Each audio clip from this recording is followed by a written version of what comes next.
저희 10월 한 달 동안 예배에 대해서 계속해서 묵상하고 또 말씀을 듣고 있는데요. 저도 예배에 대해서 마냥 막연하게만 좀 생각하고 있었던 것 같고, 그래서 저도 이번 한 달 동안 저 개인적으로 예배에 대해서 굉장히 많이 묵상을 했던 것 같아요. 그러다가 제가 예전에 읽었던 책에서 어떤 문단을 발견했는데 되게 와 닿아서 이것들 여러분에게 공유하고 함께 나누고 또 예배로 나아가고자 합니다. 슬픈 인생과 그리스도의 위로라는 책인데요, 거기에 이렇게 나와 있어요. 신자에게 있어서 성화는 불완전한 것입니다. 육신의 정욕이 계속해서 남아있고 그것이 성령을 거스르게 하기 때문입니다. 신자들은 시험에 넘어지기도 하고 때로는 많은 죄, 큰 죄, 작은 죄에 빠지기도 합니다. 영적인 섬김과 봉사를 행함에 있어서 갈등이나 짜증이 생기고 방해를 받기도 합니다. 우리가 기껏 최선을 다해서 주 앞에 내어놓는 일이 하나님이 보실 때는 불완전한 것이요 정결하지 못한 것이 됩니다. 그러나 하나님은 예수 그리스도의 보혈로 그것을 받으실 만한 제사로 바꾸어 주십니다. 우리는 기도조차 주 앞에서 온전하게 할 수 없지만 하나님은 그것을 향기로운 제사로 받으십니다. 예수 그리스도의 은혜 덕분입니다. 여러분은 평생 하나님께 예배하면서 단 한 번이라도 온전한 예배를 드린 적이 있습니까?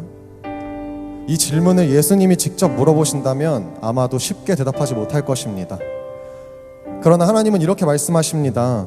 너가 나에게 드린 예배를 나는 단 한 번도 받지 않은 적이 없다. 우리의 공로 때문에 드려지는 것이 아니라 예수님의 은혜 때문에 그렇습니다. 오늘 우리가 주 앞에 드리는 이 부족한 예배도 예수님 때문에 하나님께 드려지는 예배가 될 것입니다 라는 문단인데요, 굉장히 저에게 많은 도전과 위로가 되었던 문장인 것 같습니다. 그래서 저희 짧게 한 가지만 기도하고 오늘 예배로 나아갔으면 좋겠습니다. 하나님, 부족한 나를 오늘 예배의 자리로 부르시고 아버지를 예배하고 찬송하게 하시니 감사합니다.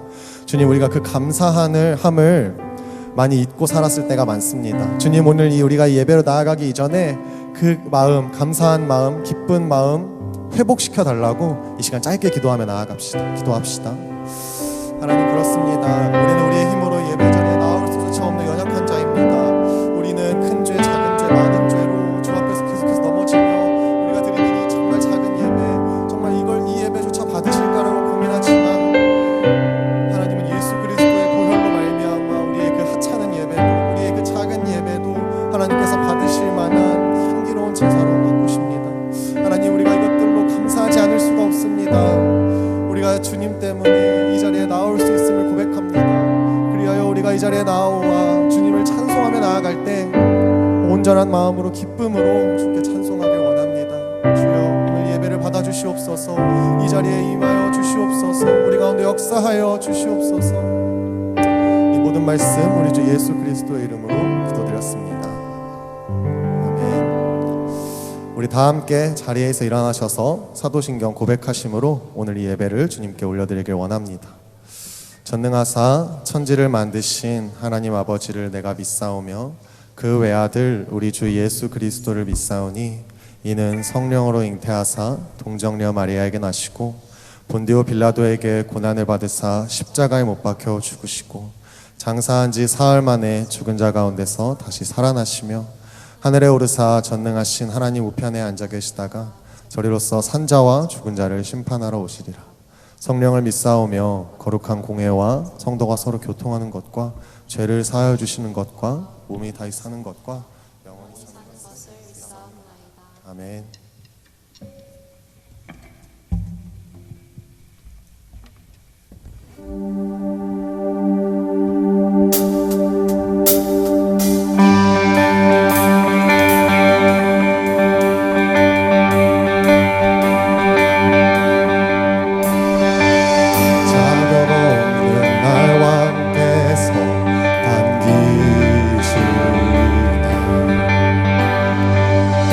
잃어버린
자녀라 하시네. 아버지 집에 거할 뿐이네. 주의 자녀라 하시네.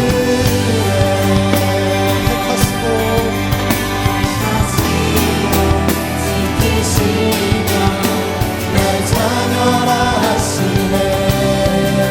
그의 소유 삼으시고 날 자녀라 하시네. 택하시고 지키시며 날 자녀라 하시네. 그의 소유 삼으시고 날 자녀라 하시네. 날 자녀라 하시네. 독생자 예수 자유케 하네. 주의 자녀라 하시네.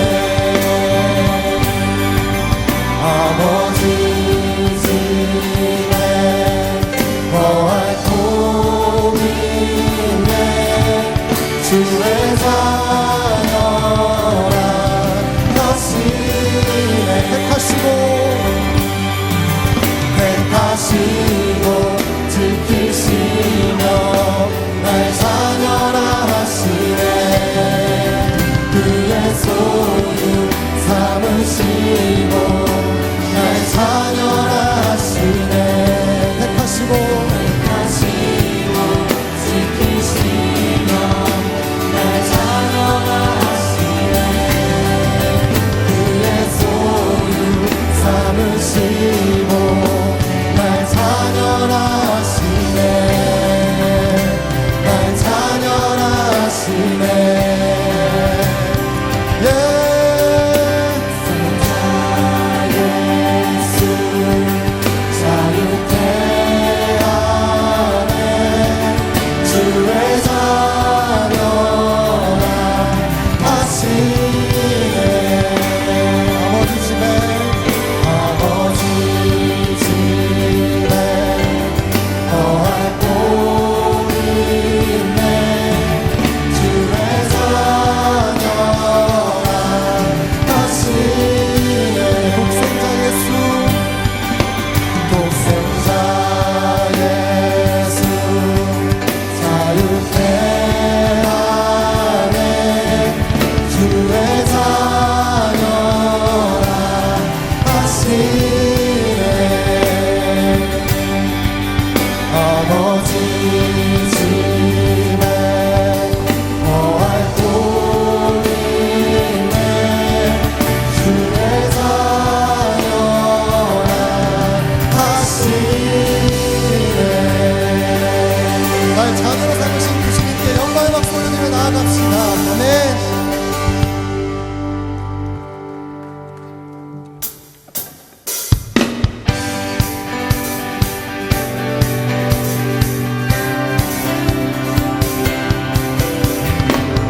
이 시간 놀라우신 주님, 신실하신 주님 찬양하며 나아갑시다. 주 신실하심 놀라워. 주 신실하심 놀라워.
열어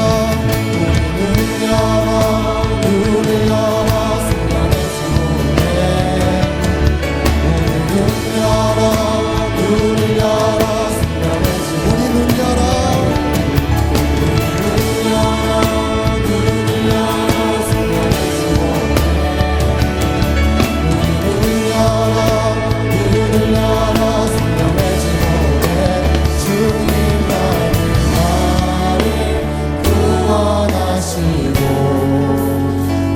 무덤에서 일으키시네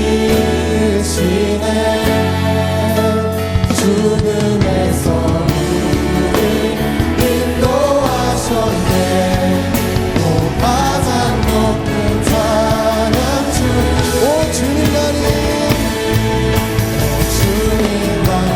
나를 구원하시고 무덤에서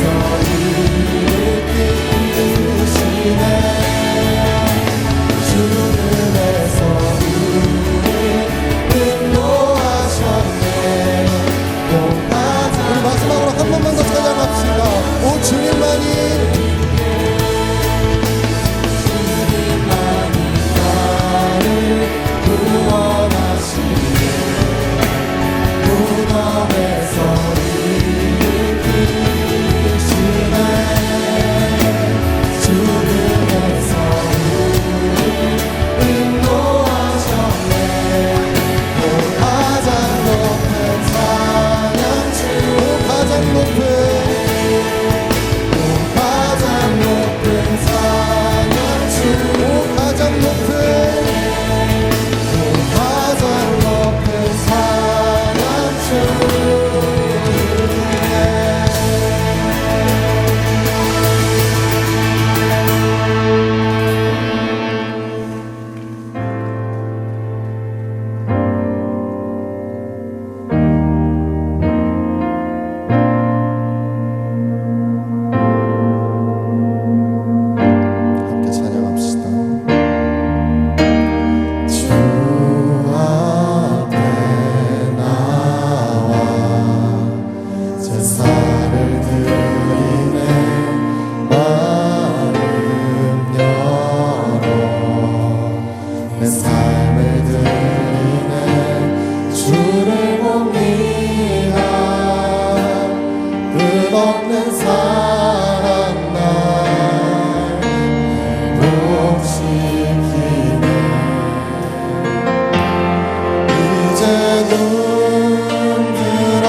기도합니다. 자격 없는 나, 주 앞에 설 수조차 없는 나를 이 예배 자리로 부르시고 초청하셔서 하나님을 예배하고 찬송케 하시니 감사합니다. 자격 없는 나, 주 앞에 설 수조차 없는 나를 당신의 소유 삼으시고 택하시고 지키시며 자녀로 하시니 참으로 감사합니다. 우리의 수치가 너무나도 깊지만, 우리의 죄악이 너무나도 심하지만 그것과는 비교도 할 수 없을 만큼 크신 당신의 능력을 찬송합니다. 이 시간 우리에게 찾아와 주셔서 그 당신을 기억하게 하시고 주님이 우리에게 어떠한 놀라운 일들을 행하셨는지 깨달아 알게 하여 달라고 이 시간 기도하며 나아갑시다. 기도합시다. 하나님 자격 없는 나를 감사합니다. 우리의 수치 너무나도 깊지만 주 은혜가 더 깊은 우리를 기억하게 하여 주시옵소서. 그 주님 기억할 때 우리는 비로소 주 안에서 온전히 되는 것입니다.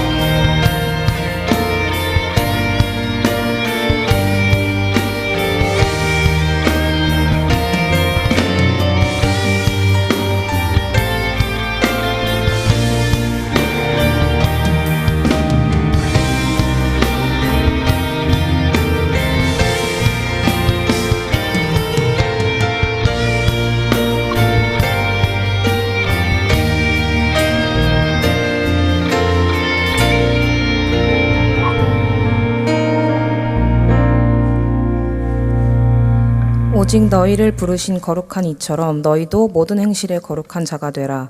내가 내 거룩한 이름을 내 백성 이스라엘 가운데 알게 하여 다시는 내 거룩한 이름을 더럽히지 아니하게 하리니 내가 여호와 곧 이스라엘의 거룩한 자인 줄을 민족들이 알리라 하라. 거룩하신 하나님, 하나님의 거룩하신 그 이름, 거룩하신 뜻을 우리의 삶에서 온전히 높이길 원합니다. 하나님만이 우리의 삶의 왕이시며 우리 마음의 자리에는 오직 하나님만이 계셔야 합니다. 거룩하고 위대하신 하나님의 이름으로 매 순간 나아가는 우리 청년들이 되게 하여 주시옵소서. 이번 주 중고청 연합 찬양 집회와 가을 심령 부흥회를 통해 이러한 거룩하신 주님을 소리 높여 찬양하고 두 목사님의 말씀을 통해 우리의 삶에서 소금으로서 또 주의 제자로서 거룩한 주님을 어떻게 드리고 전하며 나아가야 하는지 깨닫게 해주심에 감사합니다. 청년부뿐 아니라 우리의 다음 세대로 나아갈 중고등부 또한 삶의 어떠한 순간에도 주님을 따르며 나아갈 수 있도록 붙들어 주시고 이들을 위해 청년부가 함께 기도하며 격려할 수 있는 마음을 부어주시옵소서. 오늘은 11월에 있을 홈커밍데이 대상자 작정의 시간을 갖습니다. 거룩하신 주님께 다시 돌아와 함께 예배하고 공동체를 이루어갈 한 영혼을 떠올리며 이 시간부터 마음 다해 영혼들을 위해 기도하며 작정할 수 있도록 청년들에게 기도의 영을 부어주시옵소서. 또한 홈커밍데이를 위한 특세 기간 동안 많은 청년들이 이른 새벽에 함께 모여 주님을 예배하고 기도할 수 있도록 깨어남과 발걸음을 허락하여 주시옵고 기도와 찬양, 미디어, 설교 등으로 특세를 섬기는 모든 청년들과 목회자분들에게 은혜를 더하여 주시어 끝난 날까지 열심을 다할 수 있도록 하여 주시옵소서. 또한 오늘은 지난해 10월 29일에 있었던 이태원 참사 1주기가 되는 날입니다. 불의의 사고로 세상을 떠난 이들을 위해 또 남겨진 가족, 그들과 함께 있던 이들의 회복을 위해 기도합니다. 이들의 아픔을 어루만져 주시옵고 이들을 위해 기도하는 것과 더불어 크리스천으로서 우리가 올바른 문화를 만들고 향유해 나갈 수 있도록 깨어있는 영, 또 세상과 구별되는 마음을 부어주시옵소서. 또한 각자의 가치관과 이득을 위해 세계에서 벌어지고 있는 악한 전쟁과 싸움을 벌이고 있는 이들에게 속히 임하여 심판하여 주시옵고 전쟁으로 인해 무고하게 희생된 이들을 위해 또 더 이상 이런 희생이 일어나지 않도록 우리가 힘써 기도할 수 있도록 하여 주시옵소서. 이제 거룩하신 주님이 주신 말씀을 듣습니다. 이명광 목사님의 입술을 통해 함께하는 회중들이 하나님을 더욱 드높이는 거룩하고 화평한 예배가 무엇인지 알게 하여 주시옵고 오늘뿐 아니라 각자의 하루하루가 이러한 예배의 자리가 될 수 있도록 하여 주시옵소서. 이 모든 말씀 예수님의 이름으로 기도드립니다. 아멘.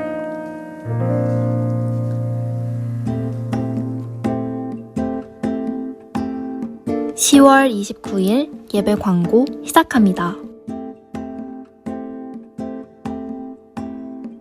중고청 연합 찬양 집회와 청년부 가을 심령 부흥회가 하나님 은혜 가운데 마무리되었습니다. 함께 해주신 모든 분들께 감사드립니다. 월간 중보 11월호 안내입니다. 공동체의 기도 제목이 담긴 월간 중보 11월호가 나왔습니다. 기도 제목을 보며 공동체와 섬기는 이들을 위해서 기도해주세요. 가을 특별 새벽 기도회 안내입니다. 11월 6일부터 10일 오전 6시에 본당 지하 1층 예배당에서 가을 특별 새벽 기도회가 있습니다.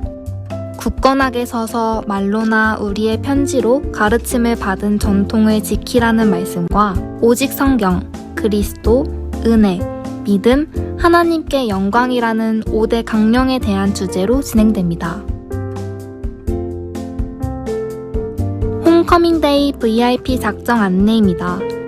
오늘 예배 시간에는 11월 12일 주일에 있을 홈커밍데이에 초대할 VIP를 작정합니다.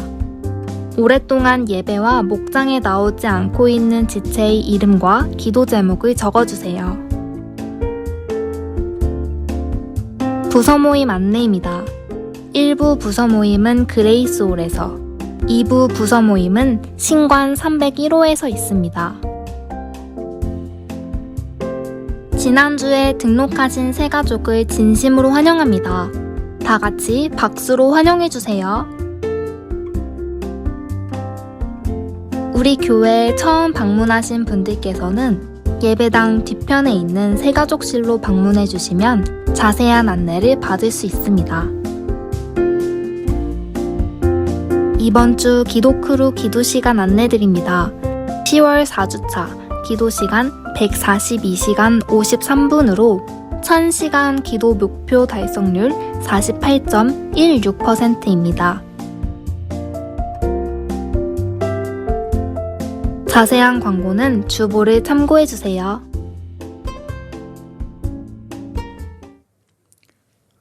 네, 여러분 안녕하세요. 우리 10월 마지막 주 주일 예배에 오신 여러분을 주님의 이름으로 환영하고 또 축복합니다. 와, 10월 벌써 다 갔네요. 다 갔고 이제 2023년이 11월, 12월 이렇게 딱 두 달 남았습니다. 날씨가 예측할 수가 없는 것 같아요. 그죠? 굉장히 추워졌다 이러다가도 또 갑자기 다음 날은 따뜻해지고 이렇게 오락가락 하고 있는데요. 어쨌든 오늘은 날씨가 굉장히 맑더라고요. 쾌청하고 또 파란 하늘, 또 노랗게 물든 은행나무를 보면서 참 하나님의 솜씨도 느끼고 기분 좋게 예배에 올 수 있어서 기분이 참 좋았던 것 같습니다. 저만 그런 건 아니죠, 여러분? 나오시면서 다 싸우신 거 아니죠? 자, 우리 주변 분들에게 한번 좀 인사해 볼까요? 가을 햇볕처럼 따뜻한 당신이 있어서 참 좋습니다. 인사해 주세요. 가을 햇볕처럼 따뜻한 당신이 있어서 참 좋습니다. 네. 우리 지난 수요일, 목요일 중고등부, 청년부 연합 찬양 집회 그리고 가을 심령 부흥회가 하나님 은혜 가운데에 잘 마쳤습니다. 마커스 워십을 우리 교회에 초대해서 이렇게 거의 전 세대가 함께 예배하는 시간이었던 것 같아요. 이름은 중고청이었지만 우리 초등부 아이들로부터 또 어른들에 이르기까지 전 세대가 함께 하나님을 뜨겁게 찬양하고 또 귀한 말씀 들을 수 있어서 참 좋았던 것 같습니다. 개인적으로 또 제가 좋아하는 우리 심종호 찬양 인도자랑도 이렇게 악수를 해봤거든요. 기분이 되게 좋더라고요. 또 은혜도 많이 받고 다음 날도 또 예수사랑교회 청년부에서 이렇게 찬양을 인도해 줬는데 저는 우리 교회만 찬양을 참 잘하는 줄 알았는데 아니더라고요. 그죠? 굉장히 뜨겁게 열정적으로 찬양하는 그 교회 모습을 보면서 또 개인적으로도 굉장히 많은 도전을 받았던 것 같습니다. 네, 우리 그 찬양 집회와 또 가을 심령 부흥회를 위해서 함께 참여해 주시고 또 준비해 주신 모든 분들 정말 감사합니다. 여러분, 우리 아까 광고 나간 것처럼 좀 중요한 내용이 있는데요. 12일입니다. 11월 12일 날 홈커밍 데이가 있습니다. 그런데 여러분, 이번 홈커밍 데이는요, 뭐 특별하게 이렇게 버라이어티하게 행사를 꾸미지는 않을 거예요. 말 그대로 최근에 우리 공동체 지체들 중에 예배나 목장 모임에 잘 나오지 못하고 있는 지체들을 우리가 목장에서 같이 한번 그들의 이름을 불러가며 기도하고 또 연락하고 초대해서 다시금 그들의 삶의 예배와 믿음이 회복되기를 원하는 마음으로 홈커밍 데이를 준비했습니다. 그래서 홈커밍 데이 특별한 순서는 딱 2개입니다. 하나는 가을 특별 새벽 부흥회가 있습니다. 그래서 오직 강령, 오직이라는 이 5가지 강령을 가지고 우리가 좀 이 주제로 말씀을 나누고 기도하려고 하지만 또 동시에 우리가 작정한 우리 지체들을 위해서 함께 기도하는 시간이 되었으면 좋겠고요. 당일날에는 이 자리에서 똑같이 예배 드릴 거예요. 그리고 예배 드린 후에 찬양 사역자 김보규 씨를 모셔서 공연을 보려고 합니다. 그래서 이 씨가 이샤에게, 그죠? 또 뭐가 있죠? 사마리아 여인에게 말을 건다 라는 찬양들을 작곡한 찬양 사역자를 초청하려고 하니까요, 우리 주변의 지체들 좀 생각나는 대로 있다가 같이 기도하고 또 작정할 수 있었으면 좋겠습니다.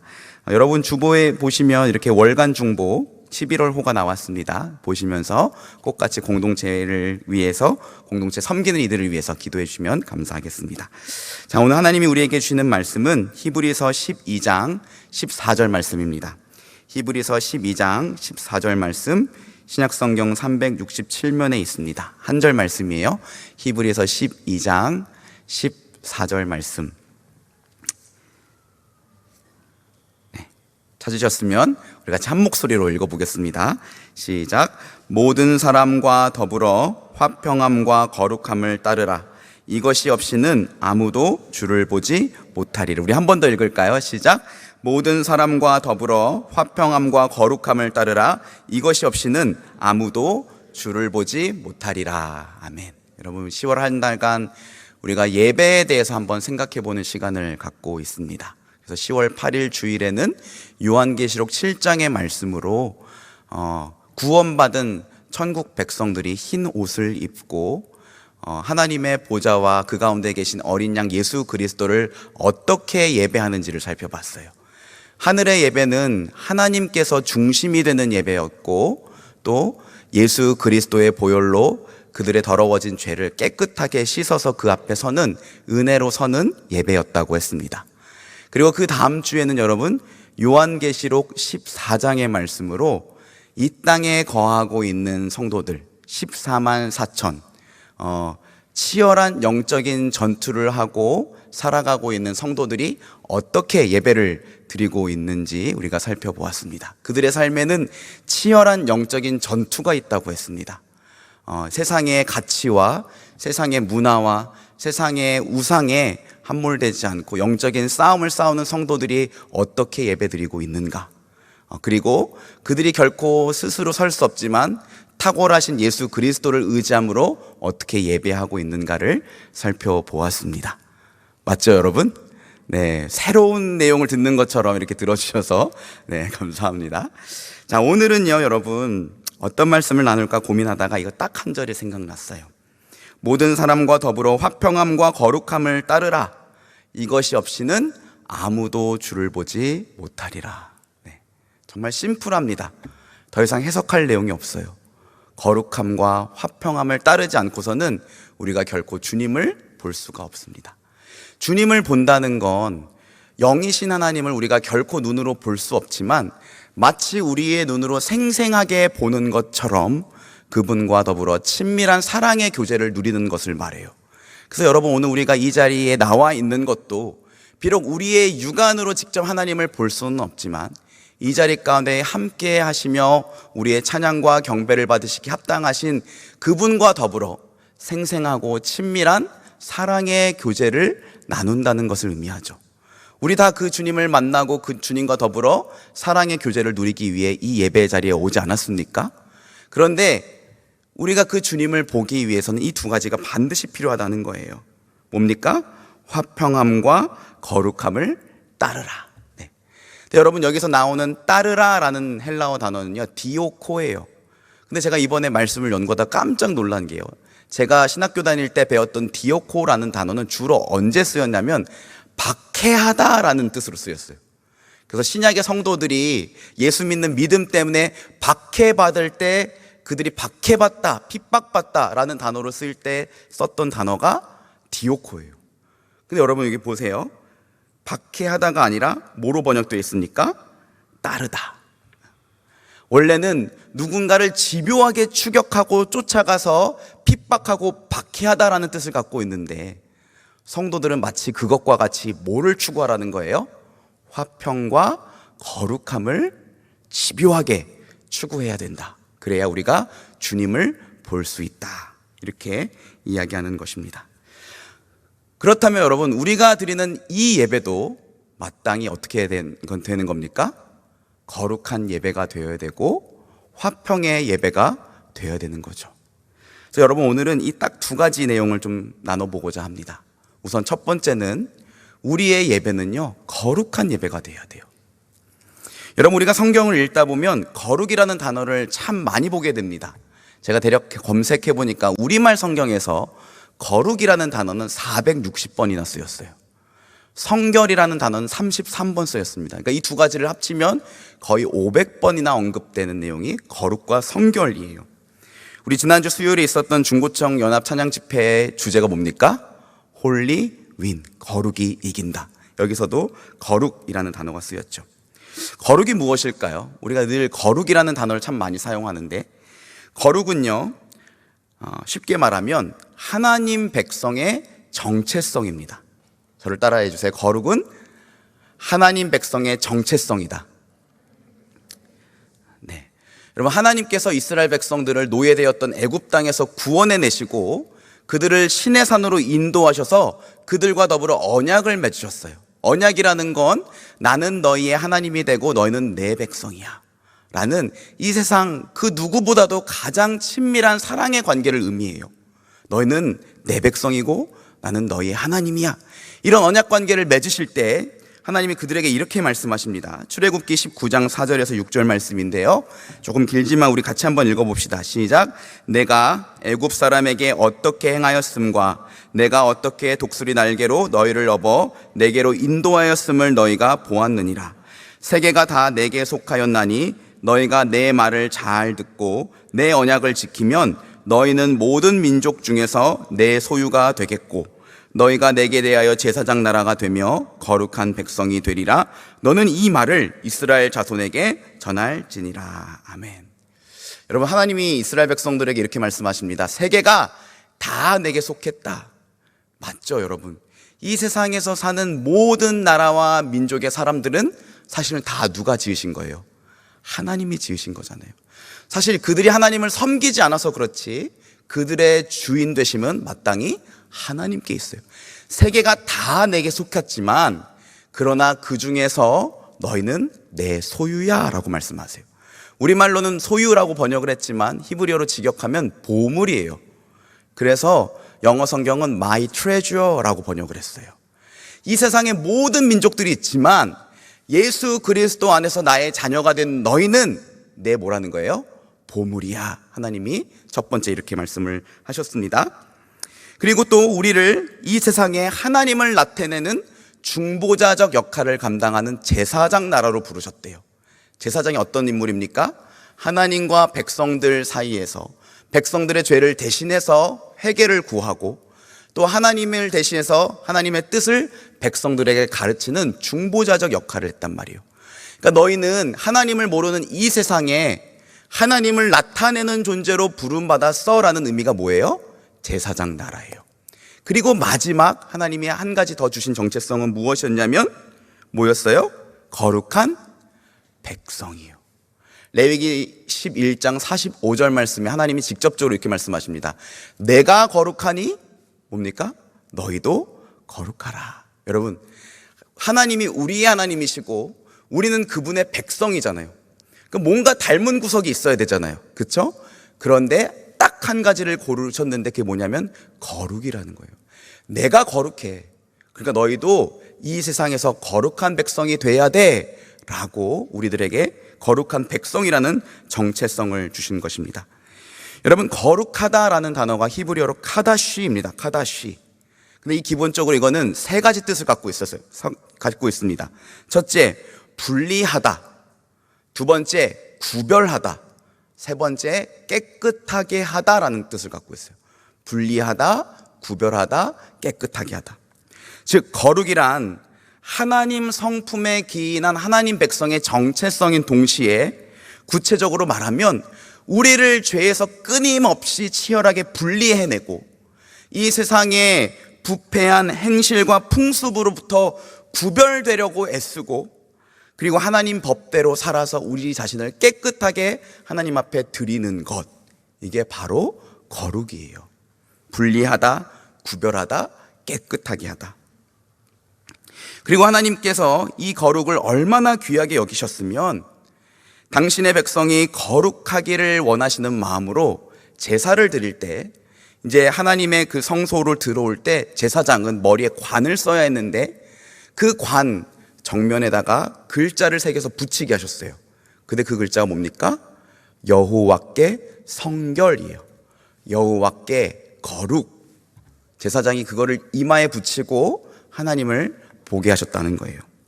그리고 말라기 선지자를 통해서는 직접적으로 여호와께서 성결을 사랑하신다라고 말씀하셨어요. 하나님이 뭘 사랑하신다고요? 성결, 거룩함을 사랑하신다고요. 여러분, 마치 이런 거예요. 여러분 각자마다 대인관계에서 다른 건 몰라도 이거 하나만큼은 난 꼭 지켜줘야 돼 라고 생각하는 가치들이 있잖아요. 어떤 사람은요, 약속을 굉장히 중요하게 생각합니다. 그래서 언제까지 뭐 해주기로 했으면 해줘야 돼. 몇 시까지 만나기로 했으면 반드시 시간을 맞춰 와야 돼.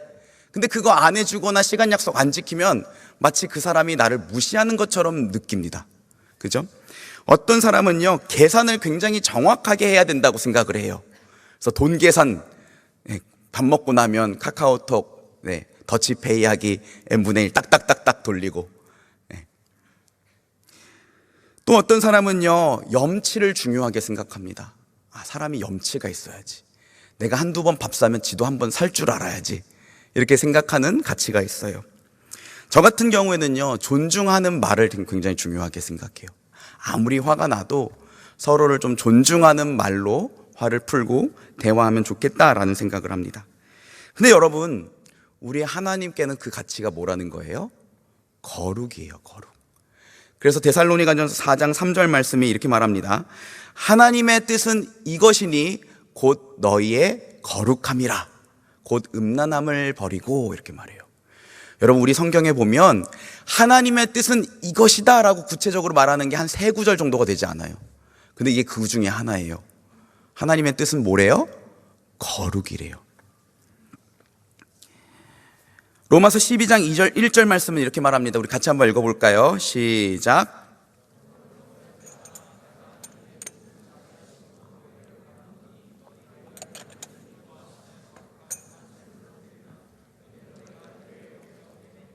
아멘, 아멘. 여러분, 여기서 말하는 너희 몸이라는 건요, 말 그대로 우리의 바디를 말하는 게 아니라 우리의 라이프를 말합니다. 우리들의 삶. 근데 너희의 삶을 거룩한 뭐로 드리래요? 산 제사. 죄송합니다. 저는 자꾸 이 구절 읽을 때마다 산 낙지가 생각나요. 여러분, 근데 이거는 그런 의미가 아니라요, 분사로 되어 있어요. 사는, 즉 뭐냐면 우리가 살아서 드리는 제사라는 거예요. 너희의 삶을 살아서 드리는 제사가 되게 해라는 거예요. 그런데 그 제사를 어떻게 드리라고 말합니까? 거룩한. 그러니까 우리가 살면서 죄에서 우리 자신을 분리하려고 끝없이 싸우고 이 세상의 문화를 분별하며 그곳에 동화되는 것이 아니라 오히려 구별된 모습으로 살려고 애를 쓰고 하나님 말씀대로 나 자신을 깨끗하게 살아서 드리기를 원할 때 하나님이 그 삶을 거룩한 산 제물로 받으신다는 겁니다. 정리하면 여러분, 하나님은 우리 자신이 그리고 우리가 드리는 이 예배가 거룩하기를 원하세요. 다시 말씀드립니다. 하나님은 우리가 드리는 이 예배가 거룩하기를 원하세요. 그런데 늘 말씀드리지만 하나님은 우리에게 완벽한 걸 요구하시는 건 아니에요. 맞죠? 여러분, 우리가 하나님 앞에 거룩하다라고 말할 수 있는 사람이 얼마나 있겠어요? 아무도 그렇게 못하잖아요. 그럼에도 불구하고 하나님은 잘 되지 않지만 어떻게든 거룩한 삶과 예배를 하나님께 드리고자 하는 마음, 그리고 그 마음에서 비롯된 작은 실천, 그것을 하나님이 기쁘게 받으시고 그 사람에게 은혜를 베푸신다는 거예요. 오늘 말씀으로 따지면 우리가 눈으로 하나님을 보게 된다는 것이죠. 그런 점에서 여러분, 저는 거룩한 예배를 드리기 위해 우리에게 열심과 준비가 필요하다고 생각합니다. 한번 생각해 보세요. 내 삶을, 나의 시간을, 또 나의 마음을 어떻게든 죄와 분리하고 깨끗하게 구별해서 하나님을 예배하고자 하면 그 안에 뭐가 먼저 있어야 됩니까? 거룩을 향한 열심이 있어야 되죠. 그리고 준비가 있어야 돼요. 네, 맞아요. 여러분, 아무런 생각 없이 살다가 아무렇게나 준비 없이 드리는 예배는요, 결코 하나님께 기쁨이 될 수 없습니다. 말라기서 말씀, 우리 지난주에도 읽었는데 다시 한번 볼까요? 말라기 1장 13절 말씀 같이 읽어보겠습니다. 시작. 만군의 여호와가 이르노라, 너희가 또 말하기를 이 일이 얼마나 번거로운고 하며 코웃음치고 훔친 물건과 저는 것, 병든 것을 가져왔느니라. 너희가 이같이 봉헌물을 가져오니 내가 그것을 너희 손에서 받겠느냐? 이는 여호와의 말이니라. 여러분, 말라기 선지자 때 하나님 백성들은요, 하나님을 예배하러 가면서 제물을 가지고 가면서, 와, 또 예배를 드리러 가야 되네, 이거 얼마나 번거로워, 그러면서 그 제물조차도 훔친 것, 저는 것, 병든 것을 가지고 갔다는 거예요. 그런데 하나님이 과연 그것을 기쁘게 받으시겠냐? 하나님 말씀하시는 겁니다. 여러분, 그들의 예배에는요, 거룩한 예배를 향한 열심도 준비도 없었던 게 분명합니다. 이것을 너무나 잘 알았던 다윗 왕은요, 어떻게든 더 거룩한 예배를 하나님께 드리기 위해 참 많은 애를 썼던 사람이었어요. 특별히 그는요, 하나님을 찬양하는 일에 열심이었습니다. 여러분, 다윗이 이렇게 뭐죠? 수금이라고 해야 되나요? 수금, 우리로 따지면 하프 정도 될 것 같은데 그런 연주하는 능력이 있었잖아요. 그리고 그가 왕이 되어서는 이 찬양하는 열심이 얼마나 열심히 있었으면 하나님을 찬양하기 위한 찬양대를 자기가 직접 조직을 합니다. 역대하 25장 1절과 7절 말씀 보시면요, 다윗이 군대 지휘관들과 더불어 아삽과 헤만과 여두둔의 자손 중에서 구별하여 섬기게 하되 수금과 비파와 재금을 잡아 신령한 노래를 하게 하였으니 그 직무대로 일하는 자의 수요는 이러하니라. 그들과 모든 형제 곧 여호와 찬송하기를 배워 익숙한 자의 수요가 288명이라. 여러분, 다윗이 얼마나 하나님을 더 거룩하게 찬양하고 싶었냐면 찬양대를 조직했는데 레위 지파의 아삽과 헤만과 여두둔의 자손들 중에서 아무나 세운 것이 아니라 구별해가지고 그들을 훈련시켰어요. 그리고 수금과 비파와 재금이라는 악기를 다루게 했어요. 그래서 그들이 다 어떤 사람들이었냐면 여호와를 찬양하는 일에 익숙한 자들이 되었다고 합니다. 그런데 그들의 수가 288명이었대요. 여러분, 이건 왕이니까 그렇게 그냥 명령만 하면 되죠? 절대 아니에요, 여러분. 레위인이 내 영역 가운데에서 예배자로 섬긴다는 것은 곧 내가 그 레위인을 책임져야 한다는 것도 의미해요. 레위 지파에는요, 하나님이 땅을 안 주셨잖아요. 그 땅에서 그들이 예배자로 섬길 때 그 땅의 사람들이 11조로 여러 가지 것들로 그들을 먹이고 그들을 책임지라고 하셨어요. 그러니까 레위인들을 잔뜩 불러서 288명이나 되는 사람들을 불러서 찬양에 익숙한 자로서 세우려고 했다면 이건 분명히 레위인들을 위해서 집도 줬을 거고요, 그들에게 필요한 먹을 것과 쓸 것들을 분명히 다윗 왕이 제공했을 거예요.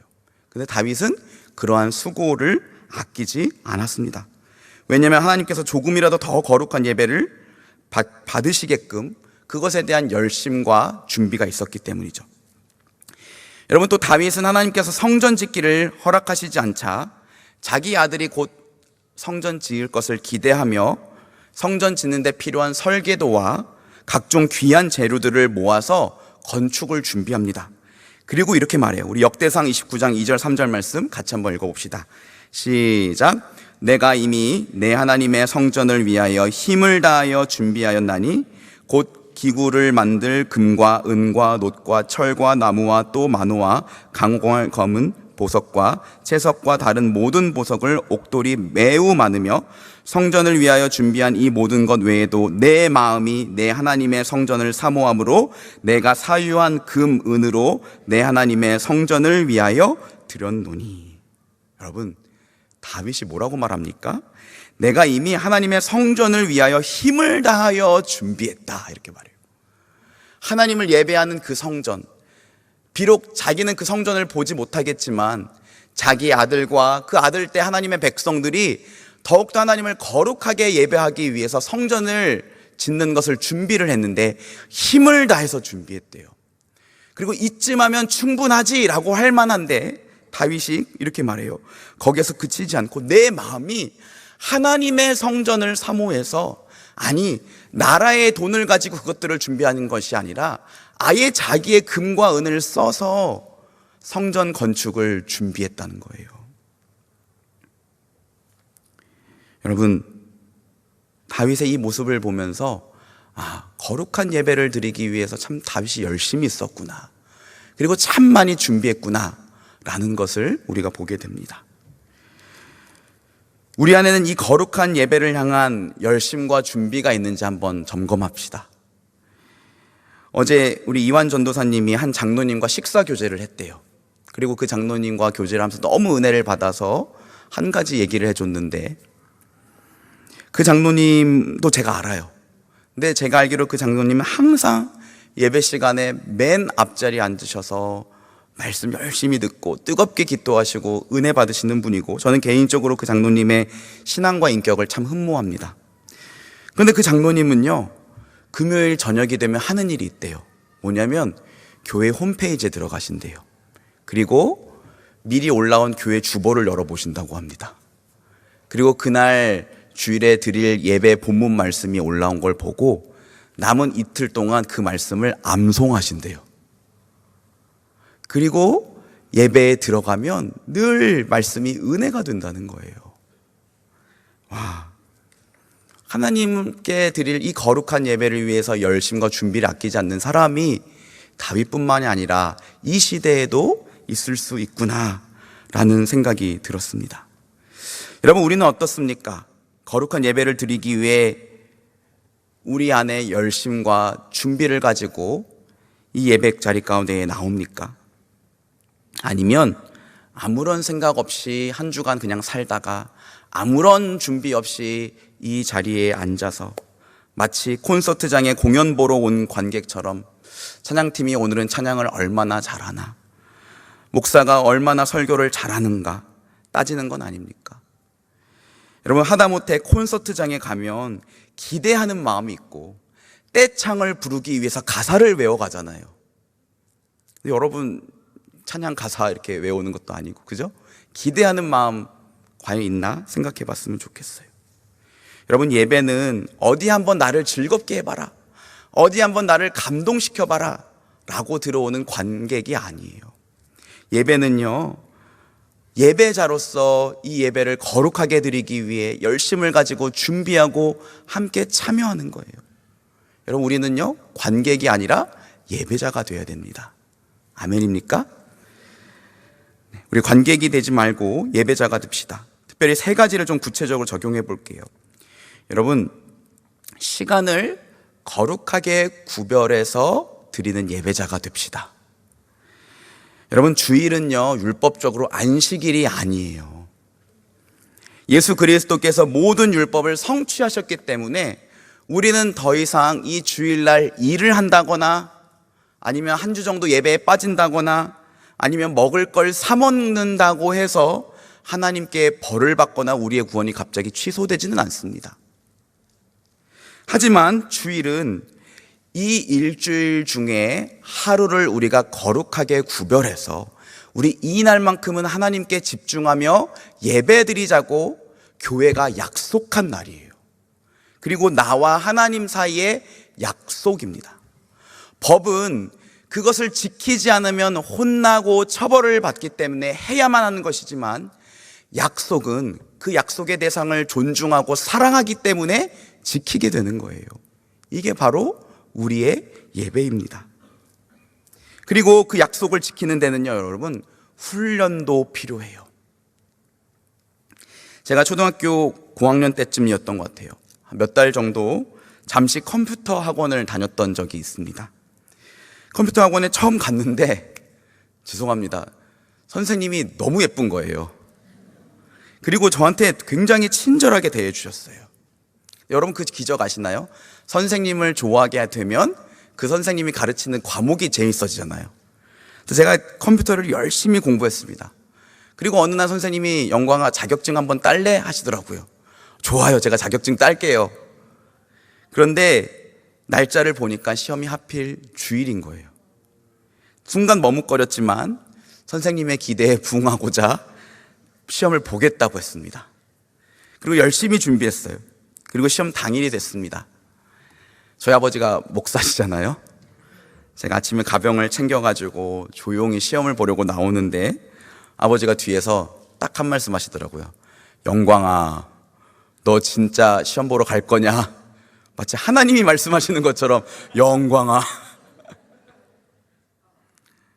제가 여러분 솔직히 생각해 보면, 아니 시험 등록하는 것도 아셨고, 그러면 시험 등록하려고 할 때 말씀하시지, 그때는 아무 말씀 안 하시다가 시험 공부 열심히 준비한 거 다 보셔놓고 시험 보러 가는 날 너 진짜로 갈 거냐? 치사한 게 그런 게 어딨어요? 라고 마음에 생각이 들 법했는데, 이상하게 그날은 진짜 저희 아버지의 음성이 하나님 음성처럼 들렸어요. 영광아, 너 진짜로 갈 거냐?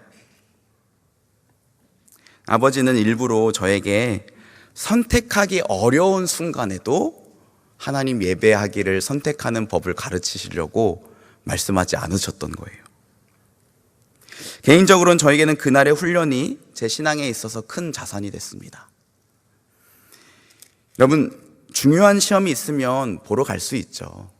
그러나 여러분, 시험 때문에, 여행 때문에, 아니면 어떤 내 기분 때문에 너무 쉽게 하나님과의 약속을 타협하지 않으셔야 됩니다. 여러분의 이 시간을 하루를 구별해서 드리는 거예요.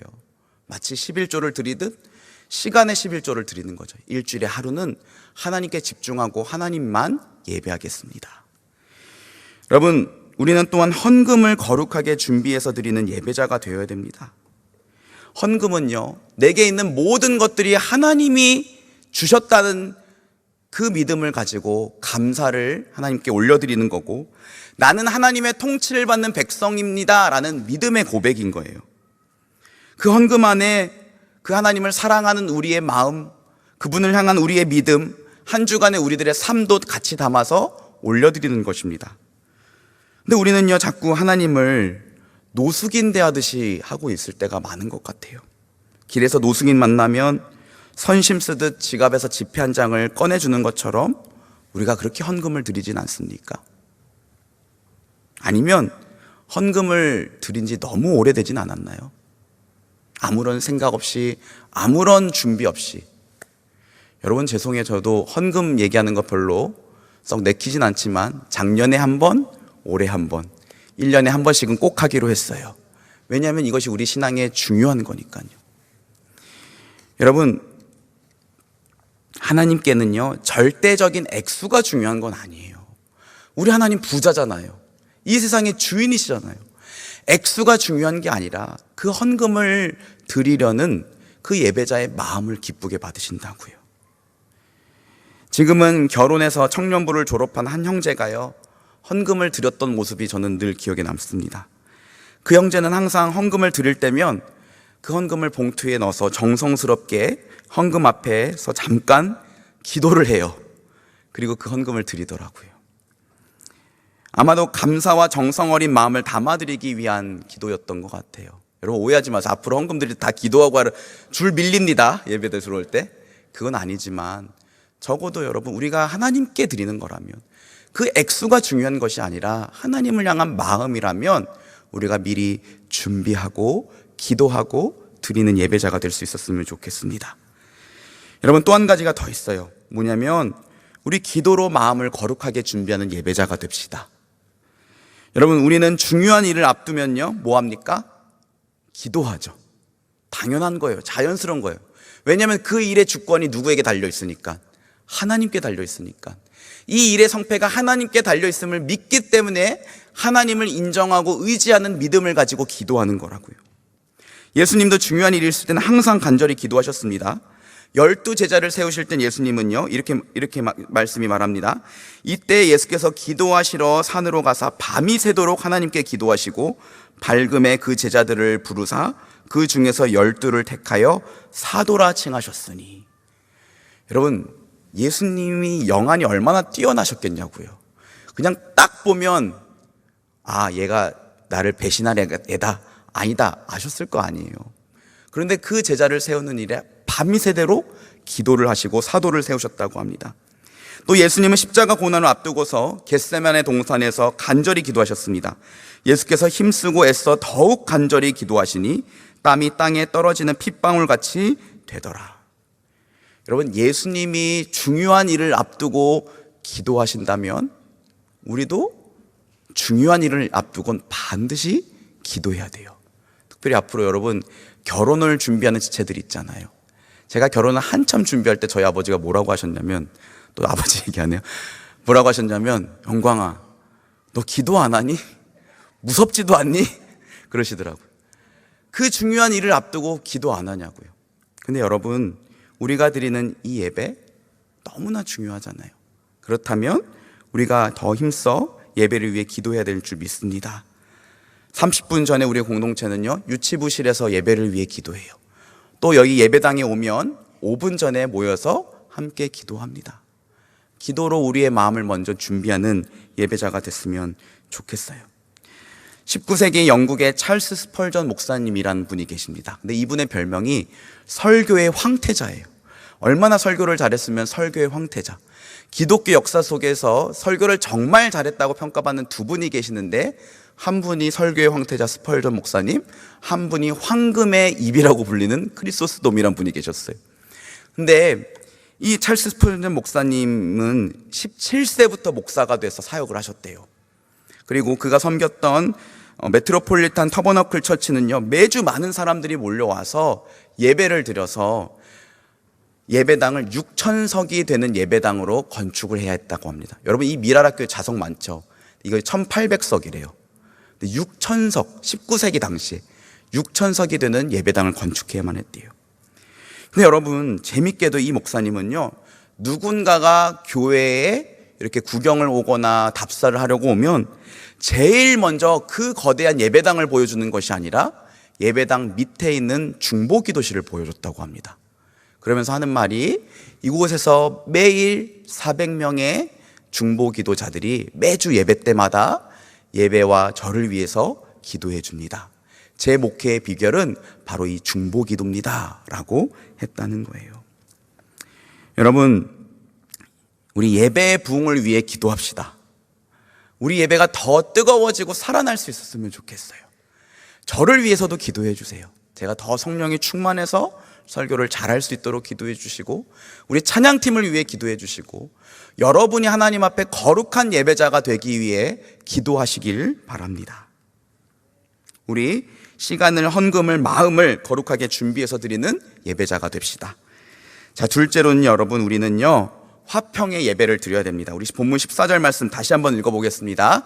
시작. 모든 사람과 더불어 화평함과 거룩함을 따르라.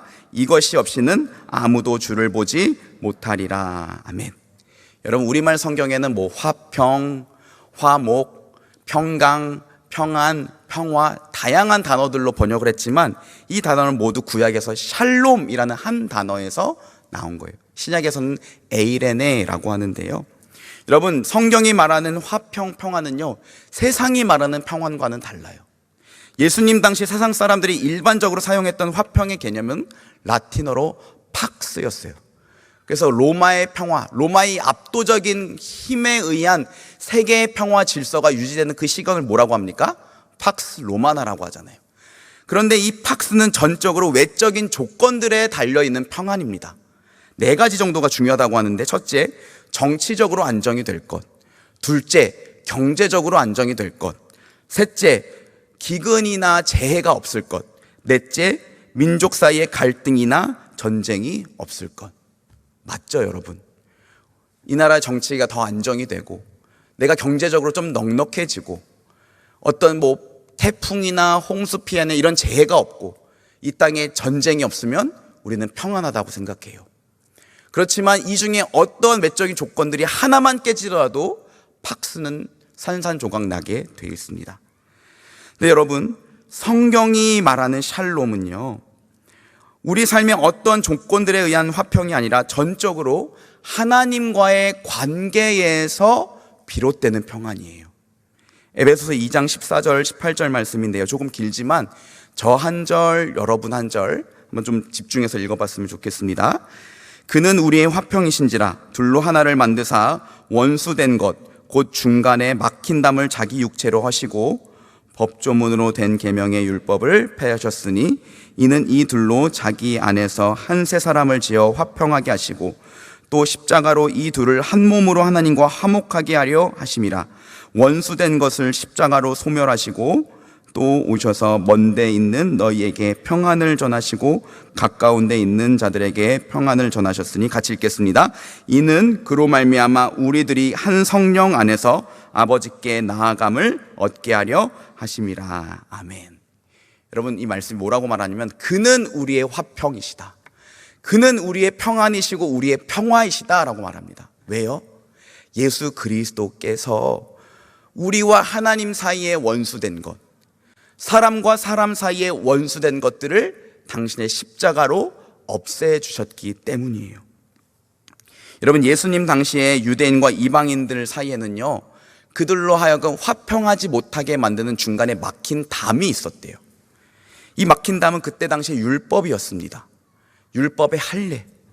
이방인들이 자기들도 하나님 믿고 싶고 하나님 백성이 되고 싶어도 유대인들은 이렇게 말하는 거예요. 너네 안 돼. 너네 할례 안 받았잖아.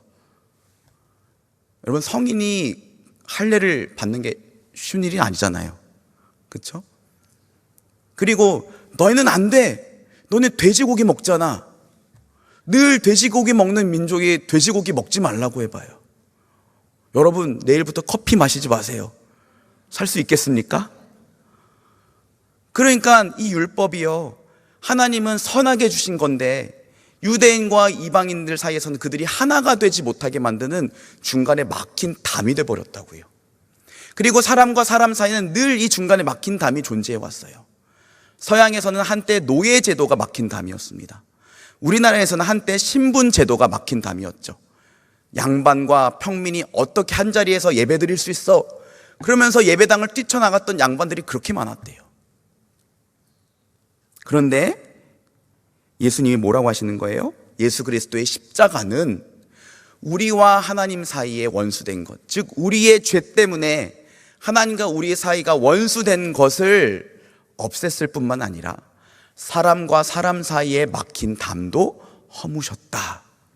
그래서 예수 그리스도는 우리의 화평이시다라고 이야기하는 거예요. 여러분, 예수님이 무엇을 위해 그렇게 십자가에 죽으심으로 우리에게 화평을 가져다 주셨을까요?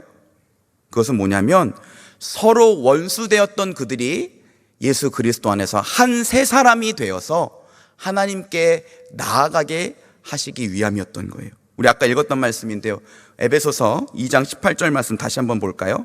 에베소서 2장 18절 말씀 같이 한번 읽어봅시다. 시작. 이는 그로 말미암아 우리 둘이 한 성령 안에서 아버지께 나아감을 얻게 하려 하심이라. 아멘. 여러분, 예수 그리스도의 십자가가 단순히 우리의 죄를 용서하고 너는 구원받았어, 넌 이제 천국 갈 거야 라고 말하기 위해서 존재하는 것이 아니라 하나님과 우리 사이를 화목하게 하고 사람과 사람 사이를 다시금 화목하게 해서 그들로 하여금 한 세 사람이 되어 한 성령 안에서 하나님께 나아가게 만들고 하나님을 예배하게 만들기 위해서 예수님이 십자가에 죽으셨다는 거예요. 그러니까 여러분, 우리의 예배는 반드시 화평의 예배가 되어야 되는 겁니다. 그래서 예수님은 당신의 제자들에게 이렇게 말씀하셨어요. 들어보세요. 그러므로 예물을 제단에 드리려다가 거기서 내 형제에게 원망 들을 만한 일이 있는 것이 생각나거든. 예물을 제단 앞에 두고 먼저 가서 형제와 화목하고 그 후에 와서 예물을 드리라. 어떤 예배자가 하나님 예배하려고 제물을 가지고 가다가 어디까지 갔냐면 제단 앞까지 간 거예요. 근데 그 순간 갑자기 내가 누구에게 원망 들을 만한 일을 한 게 생각이 난 거예요. 그 예수님 뭐라고 말해요? 우리 같으면 일단은 예배 드리고 그 다음에 가서 화해하겠다. 예수님 뭐라고 말하냐면 먼저 그것을 제단 앞에 두고 먼저 가서 화해하고 와서 제물을 드리라 라고 말해요. 여러분, 그만큼 하나님이 화평의 예배를 기뻐하시고 우리에게 그 예배를 원하신다는 것입니다. 주 안에서 사랑하는 여러분, 여러분은 화평의 예배를 드리기 위해 힘쓰고 계십니까? 제가 며칠 전에 이런 생각이 들었어요. 참 안타까운 일인데요. 우리는 나이가 들수록 다른 사람과의 관계가 멀어지는 것이 별로 불편하지 않게 돼요. 이건 진짜예요. 어렸을 때는요, 친한 친구랑 이렇게 싸우면 마음이 그렇게 불편해요. 그래서 전전긍긍하다가 어떻게든 내가 미안해 하고 서로 화해를 하곤 했는데, 나이가 들죠. 누구랑 싸우면 야, 걔랑 나랑 원래 안 맞았어. 원래 안 맞았어. 물과 기름 같은 존재였어. 걔가 지금까지 나에게 상처 준 것들이 얼만데 내가 그동안 많이 참은 거야. 생각해보면 한순간도 걔랑은 별로 행복하지 않았어. 이렇게 생각하면서 관계가 깨진 것을 그냥 둬요. 더 이상 관계가 깨진 것에 대해서 불편한 마음을 갖지 않게 돼요. 나이가 들면서 그렇게 되더라고요. 그러면서 주변에 하나 둘씩 관계들이 정리가 되죠. 부끄러운 이야기지만 우리 공동체 안에도 그렇게 관계가 멀어진 지체들이 좀 있죠. 너무나 안타까운 일입니다. 여러분, 그거 아세요? 하나님의 은혜는 역설적으로 관계가 화평하지 않았을 때 우리 안에 생기는 그 불편함을 통해 역사를 해요. 예배할 때, 기도할 때 멀어진 그 지체가 자꾸 생각나고, 마주치면 그래도 내가 사과해야만 할 것 같고, 하나님이 우리 마음 가운데 주신 은혜라고요. 근데 어느 순간 그것조차도 없다면 그건 내가 진짜 이 하나님의 마음에서 너무 멀어져 있다는 증거가 될 수 있습니다. 여러분, 내가 먼저 사과하는 건 절대로 바보 같은 일이 아니에요. 제가 하나 깨달은 일인데요, 제가 누군가가 저한테 잘못을 하죠. 그럼 제가 그 사람을 용서하기로 마음 먹어요. 그런데 내가 용서했다는 걸 좀 먼저 표현을 해야 되잖아요. 그러면 내가 그 사람에게 연락을 해서 뭐라고 했냐면 내가 너 용서할게 이렇게 말할 수는 없잖아요. 그럼 뭐합니까? 내가 그래서 지난번에 미안했어. 이게 정말로 억울한 거예요. 나는 용서를 했는데 내가 먼저 사과를 해야 돼요. 내가 바보같이 되는 것 같아서 쉽지가 않습니다. 지난 금요일에 있었던 일이에요. 금요회복 기도회를 저랑 우리 지윤이, 둘째 지아랑 이렇게 드리고 나서 예배 마치고 차에 탔는데 뭔가 분위기가 쎄한 거예요. 알고 보니까 이 두 여성이 다투었더라고요. 이제 뭐 얘기를 들어보니까 동생이 먼저 언니한테 언니 그렇게 우걱우걱 먹는 모습이 너무 못생겼어 라고 말을 했대요. 그래서 언니가 너무 화가 나서 막 심한 말을 했고, 교회에서는 때릴 수 없으니까 너 집에 가서 보자 이렇게 벼르고 있었다는 거예요. 그리고 계속해서 제가 좀 화해를 해보려고 했는데 쉽지가 않아요. 근데 둘이 하는 말이 똑같아요. 제가 먼저 그랬어. 언니가 먼저 그랬어. 제가 그 얘기를 듣고 두 가지 이야기를 해줬습니다. 첫 번째는 지금 이스라엘과 팔레스타인 하마스 사이에 일어난 전쟁 이야기를 해줬어요. 네, 목사의 자녀의 어려움이에요. 그냥 싸우면 나 화해해 그러면 되는데 갑자기 막 이제 뭐 팔레스타인 전쟁부터 시작을 하잖아요. 네. 아직은. 네. 그런데 여러분, 제가 이렇게 물어봤어요. 이스라엘과 팔레스타인 하마스가 왜 전쟁하는지 아니? 여러분, 그들이 싸우는 이유가 무엇입니까? 간단해요. 쟤네가 먼저 우리를 공격했다는 거예요. 쟤네가 먼저 우리를 공격했기 때문에 이번에 우리가 공격한 거야. 자기들이 그곳에 있는 어린이들과 노약자들을 죽인 건 생각하지 않고 우리가 피해를 받기 때문에 우리가 너희를 죽이는 건 정당한 거야, 이렇게 말해요. 이 논리는 여러분 절대로 끝나지 않아요. 계속해서 그러니까 이 피해 역사가 그 팔레스타인 땅에 반복되고 있는 거예요. 그러면서 아이들에게 이번에는 예수님 이야기를 해줬습니다. 예수님을 한번 생각해 보라고.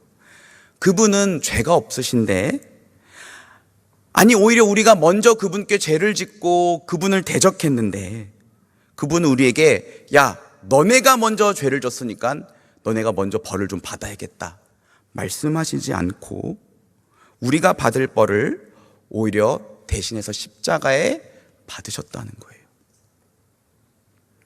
여러분, 우리가 그래서 다 예수님 사랑하는 거 아닙니까? 우리가 아직 죄인 되었을 때에 그분이 우리를 위하여 먼저 십자가에 죽으셔서 그분이 우리를 먼저 사랑하셨기 때문에 우리가 그 예수 그리스도를 사랑할 수밖에 없는 거잖아요.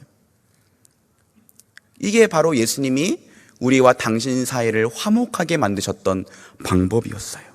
그러면서 제가 이렇게 아이들에게 물었습니다. 그래서 예수님이 바보가 됐니? 여러분, 예수님이 바보가 되셨습니까? 제가 말씀을 읽어드릴게요. 빌립보서 2장 말씀인데, 여러분 잘 아는 말씀인데 좀 길지만 들어보세요. 너희 안에 이 마음을 품으라. 곧 그리스도 예수의 마음이니 그는 근본 하나님의 본체시나 하나님과 동등됨을 취할 것으로 여기지 아니하시고 오히려 자기를 비어 종의 형체를 가지사 사람과 같이 되셨고 사람의 모양으로 나타나사 자기를 낮추시고 죽기까지 복종하셨으니 곧 십자가의 죽으심이라. 이러므로 하나님이 그를 지극히 높여 모든 이름 위에 뛰어난 이름을 주사 하늘에 있는 자들과 땅에 있는 자들과 땅 아래에 있는 자들로 모든 무릎을 예수의 이름에 꿇게 하시고 모든 입으로 예수 그리스도를 주라 시인하여 하나님 아버지께 영광을 돌리게 하셨느니라. 아멘. 여러분, 우리 눈으로 보기에 십자가에 죽으신 예수님은 바보 같아요. 그런데 하나님은 그 예수님을 바보가 되게 하지 않으셨어요. 그를 죽은 자 가운데에서 살리셨고 당신의 보좌 우편에 앉으셔서 하늘에 있는 천사들이나 땅 위에 있는 사람들이나 땅 아래에 죽은 영혼들이 다 그분 앞에 무릎을 꿇고 그분의 이름에 찬양하고 그분을 주라 신하게 만드셨다는 거예요.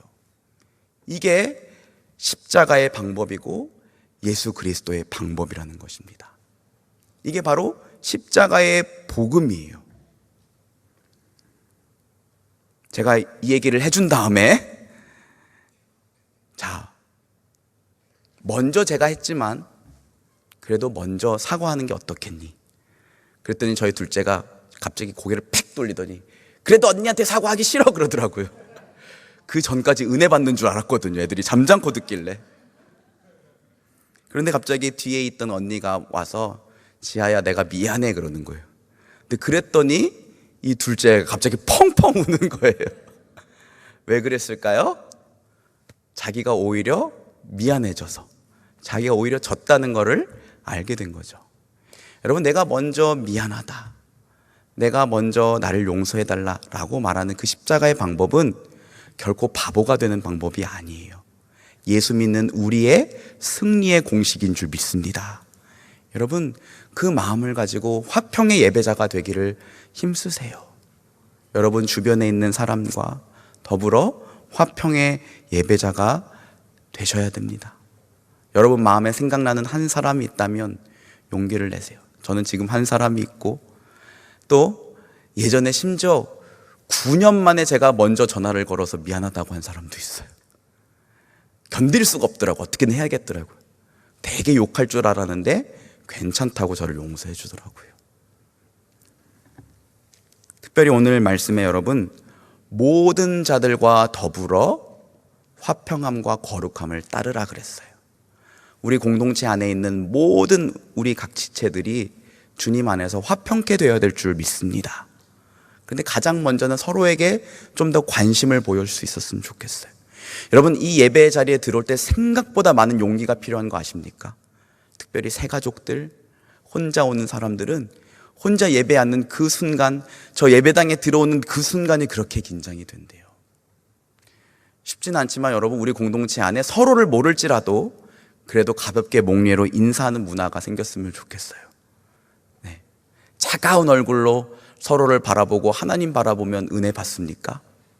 따뜻하게 먼저 용납하고 또 화평함을 회복할 때 우리 예배가 더 은혜로워지고 감격이 있고 주님을 보게 되는 예배가 될 줄 믿습니다.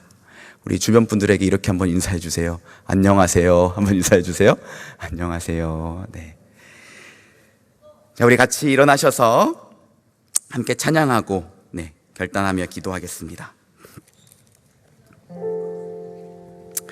우리 이전에 많이 불렀었던 찬양입니다. 임내라는 찬양인데요, 제가 오늘 말씀을 준비하기 전까지는 예배하는 자가 되어 이 부분에 그렇게 많이 꽂혔었거든요. 근데 말씀을 준비하면서 생각보다 이 우리라는 단어의 임팩트가 있더라고요. 우리, 예배하는 자 되어 영과 진리로 예배하자. 한 성령 안에서 한 새 사람이 되어서 예배할 수 있는 우리 모두가 될 수 있었으면 좋겠습니다. 우리 함께 찬양할까요? 우리 모두 예배하는 자 되어 온전히 영과 진리로 주를 예배하자. 주가 우리와 함께 영원히 함께 하시고 마르지 않는 샘물로 우리 채우리. 모두 예배하는 자 되어 온전히 영과 진리로 주를 예배하자. 주가 우리와 함께 영원히 함께 하시고 마르지 않는 샘물로 우리 예배하는 자가 모두 예배하는 자 되어 온전히 영과 진리로 주를 예배하자. 주가 우리와 함께 영원히 함께 하시고 마르지 않는 소리로 함께 찬양할까요? 우리 모두 예배하는 자 되어 우리 모두 예배하는 자 되어 온전히 영과 진리로 주를 예배하자. 주가 우리와 함께 영원히 함께 하시고 마르지 않는 샘물로 우리 같이 하나님을 못하게 예배하는 예배자, 화평의 예배자 되길 원합니다. 예배하는 자 되어 온전히 영과 진리로 주를 예배하자. 주가 우리와 함께 영원히 함께 하시고 마르지 않는 샘물로 예배하는 자 되어 우리 모두 예배하는 자 되어 온전히 영과 진리로 주를 예배하자. 주가 우리와 함께 영원히 함께 하시고 마르지 않는 샘물로 모두 주를 찬양하고 믿는 자 모두 주를 찬양하고 온 천하 만물 함께 영광 선포하는 주님의 아름다운 그 벅찬 성들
방금 찬양한 것처럼 우리가 드리는 이 예배가 하나님의 그 아름다우심에 감격하고 한 성령 안에서 벅찬 함성으로 하나님께 마음껏 올려드리는 예배가 되었으면 좋겠습니다. 특별히 오늘 말씀을 기억하면서 여러분, 우리가 마땅히 하나님께 거룩한 예배 그리고 화평의 예배를 드려야 할 줄 믿습니다. 우리 예배가 지금보다도 더 거룩한 예배가 될 수 있었으면 좋겠어요. 지금 저와 여러분이 드리고 있는 이 예배에 뭔가 부족함을 느낄 수 있었으면 좋겠습니다. 더 하나님의 성령이 충만한 예배를 드리고 싶다. 더 은혜에 감격하는 예배를 드리고 싶다. 이 목마름이 우리 안에 있었으면 좋겠습니다. 가장 먼저는 우리가 하나님께 거룩하게 구별하여 드리는 거룩한 예배를 드려야 될 줄 믿습니다. 우리 이 시간 결단하며 기도합시다. 하나님, 내가 하나님 앞에 나의 삶과 나의 시간과 또 하나님 드리는 이 예물과 그리고 우리의 마음을 거룩하게 준비해서 드리는 예배자 되기를 원합니다. 하나님, 당신의 거룩을 향한 갈망함을, 거룩을 향한 열심을 내 안에 부어 주시옵소서.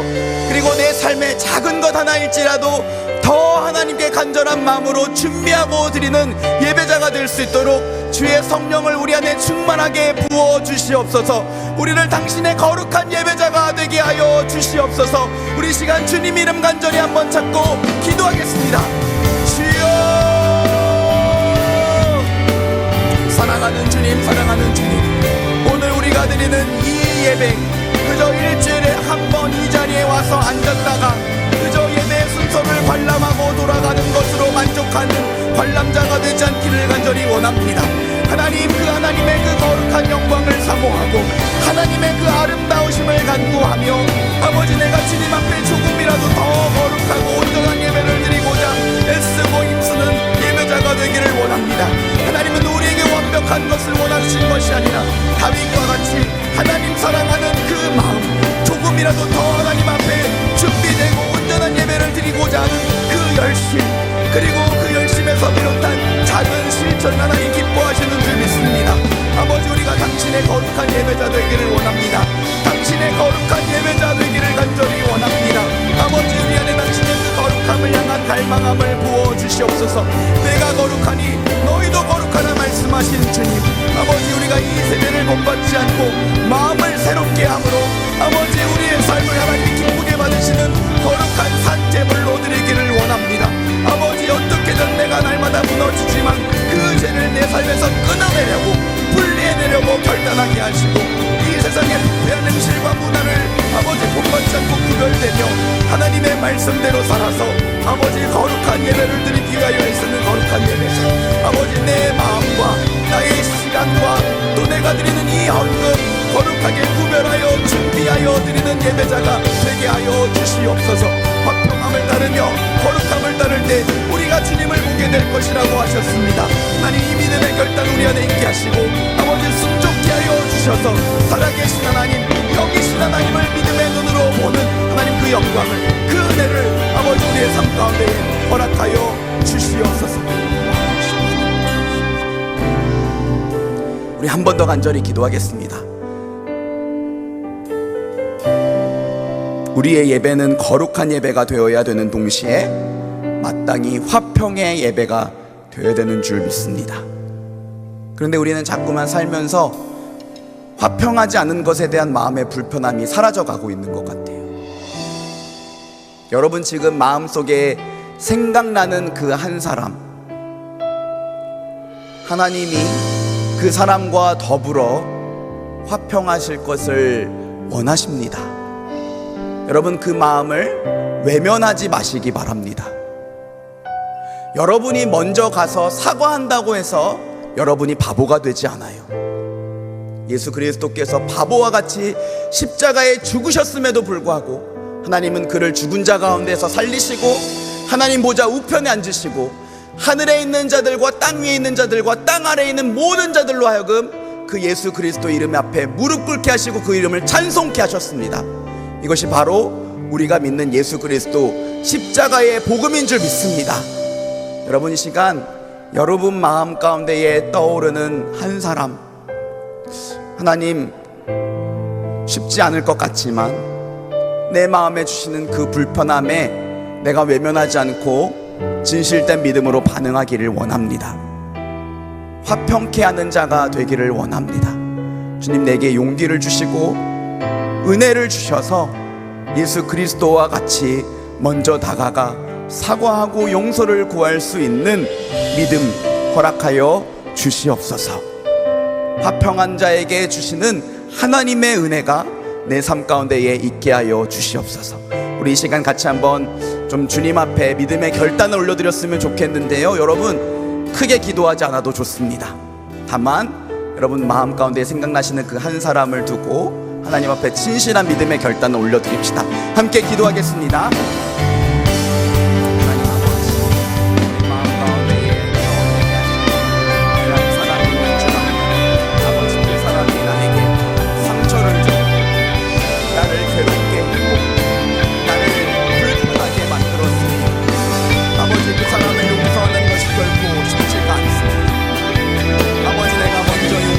나는 바보가 될 것 같아서 견딜 수가 없습니다. 그러나 아버지, 우리 믿음의 눈을 들어 예수 그리스도를 보게 하여 주시옵소서. 예수 그리스도께서 하나님의 본체시지만 하나님과 동등됨을 원치 아니하시고 우리와 같이 낮아지시고 죄인의 모습으로 십자가에 죽으셨습니다. 우리에게 먼저 너희가 잘못했으니 너희가 먼저 벌을 받으라 말씀하시지 않고 우리가 받을 그 벌을 먼저 대신하여 받으심으로 우리의 죄를 용서하시고 아버지, 우리와 하나님 사이를 화목케 하시며 사람과 사람 사이를 화목케 하신 줄 믿습니다. 그 예수 그리스도 십자가의 복음을 받았사오니 아버지, 화평한 예배자, 화평케 하는 자가 되게 하여 주시옵소서. 아버지, 지금 우리 마음 가운데에 떠오르시는 그 한 사람, 그 한 사람에 대한 마음 외면하지 않기를 원합니다. 작은 용기를 낼 수 있도록 은혜를 더하여 주시고 아버지, 우리의 마음 가운데에 먼저 나아갈 수 있는 은혜를 허락하여 주시고 아버지, 오늘 우리에게 받은 말씀처럼 모든 사람과 더불어 화평함과 거룩함을 따르는 자들에게 예수 그리스도를 주를 눈으로 선명하게 보는 것 같이 아버지, 주님의 사랑 안에 거하는 그 크고 놀라운 은혜를 우리 모두에게 부어 주시옵소서.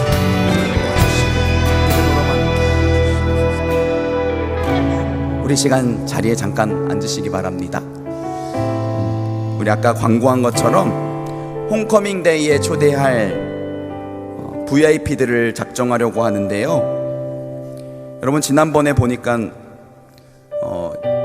좀 잘 나오지 않고 있는 또래 친구들, 또 목장 사람들 VIP 작정한다 그러면 내가 왜 VIP냐고 화를 낸다 그러더라고요. 괜찮습니다. 뭐 VIP라고 불러도 되고 대상자라고도 불러도 돼요. 그런데 여러분, 오늘 말씀에 보면 모든 사람과 더불어 화평하라고 하셨잖아요. 그죠?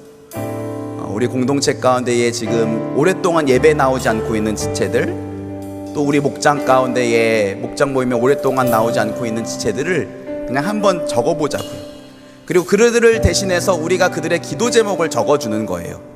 그리고 남은 2주간이지만 이 2주 동안 우리 열심히 기도하려고 합니다. 기도하고 연락하고 초대해서 그들의 삶 가운데에 예배가, 믿음이 다시 회복되기를 원합니다. 여러분, 지금 주보에서 이 간지를 꺼내셔도 좋고요. 또 뒤에 QR코드를 띄워드릴게요. 그래서 여러분 생각나는 한 사람을 한 사람 이상 꼭 적으셨으면 좋겠어요. 지난번에 나왔다가 계속 또 안 나오고 있는 사람 또 적어도 돼요. 계속해서 나오다 보면 하나님의 놀라운 역사가 일어날 수 있겠죠. 제가 몇 해 전에 우리 아이들에게 성냥팔이 소녀라는 동화책을 읽어줬는데요. 나이가 들어서 그 동화를 보니까 엄청 슬프더라고요. 제가 그 동화를 읽으면서 펑펑 울었어요. 근데 왜 울었냐면, 우리 옛날에 어렸을 때 읽을 때는 이 성냥팔이 소녀가 정말 추웠겠다 이것만 생각했거든요. 그런데 다시 커서 읽어보니까 그 성냥팔이 소녀 주변에는 사람들이 정말 많았어요. 그런데 아무도 그 소녀에게 관심을 기울이지 않았다는 거예요. 언제 관심을 기울였냐? 그 소녀가 그 다음날 아침에 싸늘한 주검이 되어 길거리에서 발견되었을 때 그제서야 사람들이 모여들었어요. 이것이 비극 아닙니까? 우리 이 시간, 우리 잠깐 제가 한 2분 정도 더 시간을 드리겠습니다. 네, 혹시 펜이 없으신 분은 손을 들어주시면 네, 이렇게 펜을 갖다 드릴게요. 그리고 나가시면서 헌금함에 넣어주시면 될 것 같습니다. 그리고 온라인으로라도 지금 접속하셔서 내 친구, 또 선후배, 우리 목장 장기 결석자, 우리 포기하지 말고 기도합시다. 또는 마땅히 생각나는 지체가 없으면 여러분 주변에 좀 예수님 믿었으면 하는 내 가족, 또 내 친구를 적으셔도 괜찮아요. 네, 다만 관계에 대해만 정확하게 표기를 해주시면 좋을 것 같습니다. 네, 우리 1분 정도 더 시간을 드리겠습니다.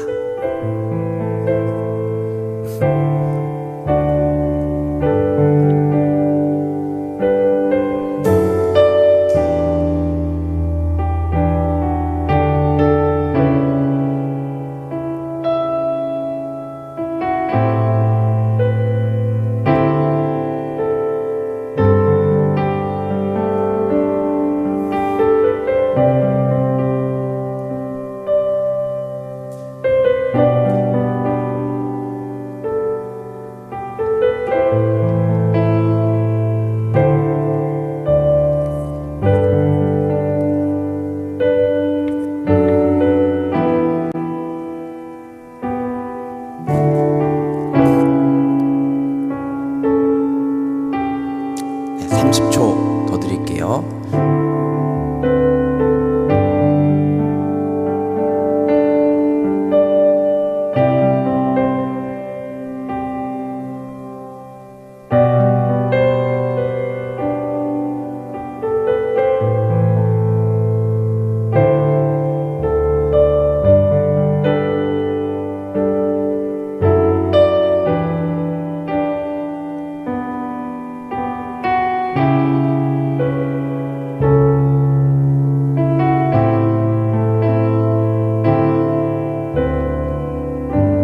다 같이 기도하겠습니다.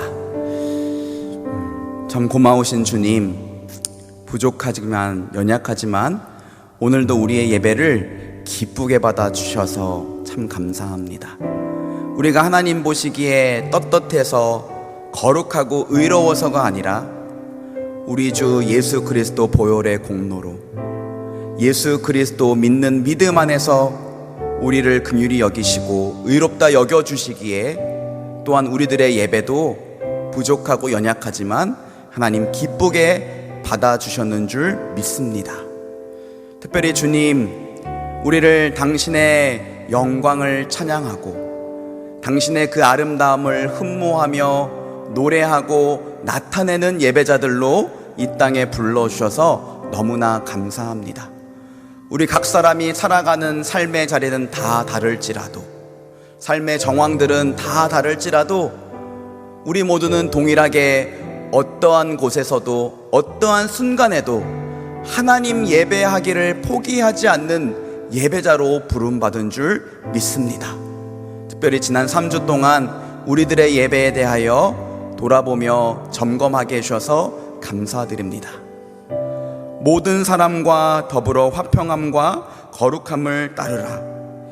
이것이 없이는 아무도 주를 보지 못하리라. 하나님, 우리 각 사람이 하나님 앞에 거룩한 예배자, 화평한 예배자 되기를 간절히 원합니다. 우리 안에 당신의 그 거룩함을 향한 갈망함과 열심을 부어주시고, 아버지, 우리가 당장 다음 주부터 예배드리러 나올 때는 아무렇지도 않게 아무런 준비도 없이 나오는 것이 아니라 기도로서 우리의 마음을 준비하고 정성껏 예물을 준비하며 또 우리들의 시간을 거룩하게 구별하여 기쁜 마음으로 주님 앞에 드리는 예배자가 되겠습니다. 오늘 우리들의 결단을 잘 실천할 수 있도록 주님 은혜를 허락하여 주시고 믿음 더하여 주시옵소서. 하나님, 또한 우리가 화평한 예배자가 되기를 원합니다. 누구든지 제물을 드리다가 혹 누구와 더불어 싸운 일이 기억나거든 제물을 제단 앞에 두고 먼저 가서 화해하고 다시 와서 예배를 드리라고 말씀하신 주님, 주님께서 이 자리에 있는 우리 모두를 예수 그리스도 안에서 한 새 사람으로 새 창조하시고 한 새 사람이 되어 한 성령 안에서 하나님께 나아가고 하나님을 예배하게 하신 줄 믿습니다. 그 믿음을 가지고 어느 때든지 모두와 더불어 화평하도록 힘쓰는 예배자가 되게 하여 주시옵소서. 특별히 오늘 우리 마음 가운데에 부담으로 주신 한 사람이 있는 줄 믿습니다. 주님께서 주시는 그 불편한 마음 외면하지 않게 하여 주시고 예수 그리스도처럼 우리 눈으로 보기에 바보와 같을지라도 먼저 다가가서 사과하고 용서를 구할 수 있는 믿음과 용기를 우리에게 허락하여 주시옵소서. 예수님이 십자가에 죽으셨을 때 그를 바보가 되지 않게 하시고 그를 하늘보다 높이 올리셔서 모든 사람의 주가 되게 하셨던 것처럼 그 주님의 말씀에 순종하는 우리를 결코 바보가 되게 하시지 않을 줄 믿습니다. 그 믿음을 가지고 작은 순종을 올려드리는 이번 한 주간 우리들의 삶이 되게 하여 주시고 특별히 우리가 오늘 예배에 오랫동안 나오지 않고 있는 지체들 그들의 이름을 적고 기도의 제목을 적었습니다. 남은 2주 동안 이들의 이름을 불러가며 우리 공동체가 힘써 기도하기를 원합니다.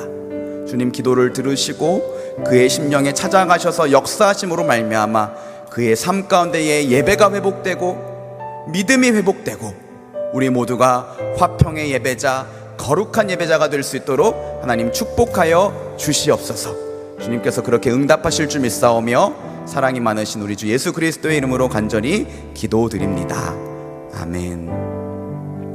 아멘. 이 시간 다 같이 일어나셔서 찬양하심으로 준비한 예물을 드리겠습니다. 우리는 예수 그리스도의 몸이고 거룩한 예배자 화평의 예배자로 부름받았습니다. 교회는 반드시 승리할 것입니다. 우리 그 믿음 가지고 함께 찬양하고 믿음으로 선포합시다. 교회여 일어나라 주께서 부르신 두려움과 신뢰 내려놓고 교회여 일어나라 교회여 일어나라 주께서 보내신 우리를 부르신 삶의 자리에서 교회여 일어나라 우린 세상에 하나님의 편지 주의 교회 통해 세상이 주를 보리라. 일어나라 아버지 사랑으로 아버지 능력으로 서로 하나 되어 그 빛을 비추라. 노래하라 아버지의 사랑을 아버지의 크심을 이 삶의 노래로 주님을 나타내라.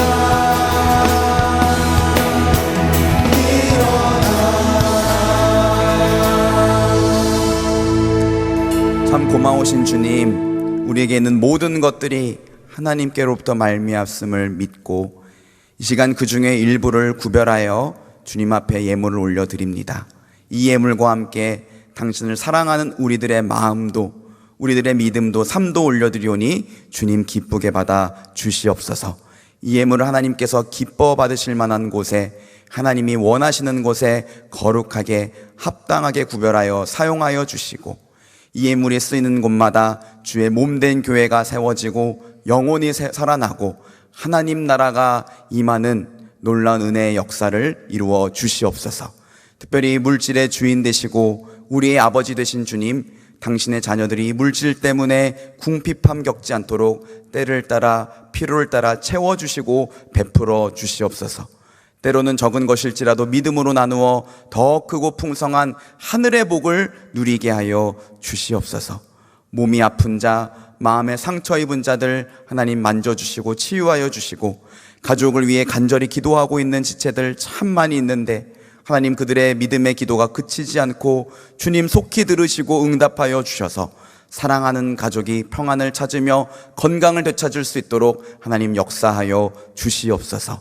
공부하고 있는 지체들에게 지혜와 명민함과 하나님 나라의 꿈을 더하여 주시고, 일하는 지체들에게 기쁘게 일할 수 있는 마음과 만남의 복과 또 탁월한 업무의 능력을 더하여 주셔서 어느 곳에든지 예수 그리스도의 소금과 빛으로 예수님을 나타내게 하여 주시고, 사업을 운영하는 지체들에게 지혜를 주시고 좋은 경제적인 상황과 그를 도울 수 있는 만남의 복을 허락하여 주시옵소서. 또 하나님, 우리 모두에게 하나님 예비하신 믿음의 배우자 만나게 하셔서 아름답고 복된 가정 이루어 이 땅 가운데에 하나님 나라 이루어가게 하여 주시옵소서. 지금은 우리 주 예수 그리스도의 은혜와 하나님 아버지의 크신 사랑과 성령의 위로와 인도하심이 하나님 앞에 거룩한 예배자, 화평의 예배자가 되겠다고 결단한 당신의 모든 자녀들 위에와 그들의 가정 위에 지금으로부터 영원토록 함께 있을지어다. 아멘.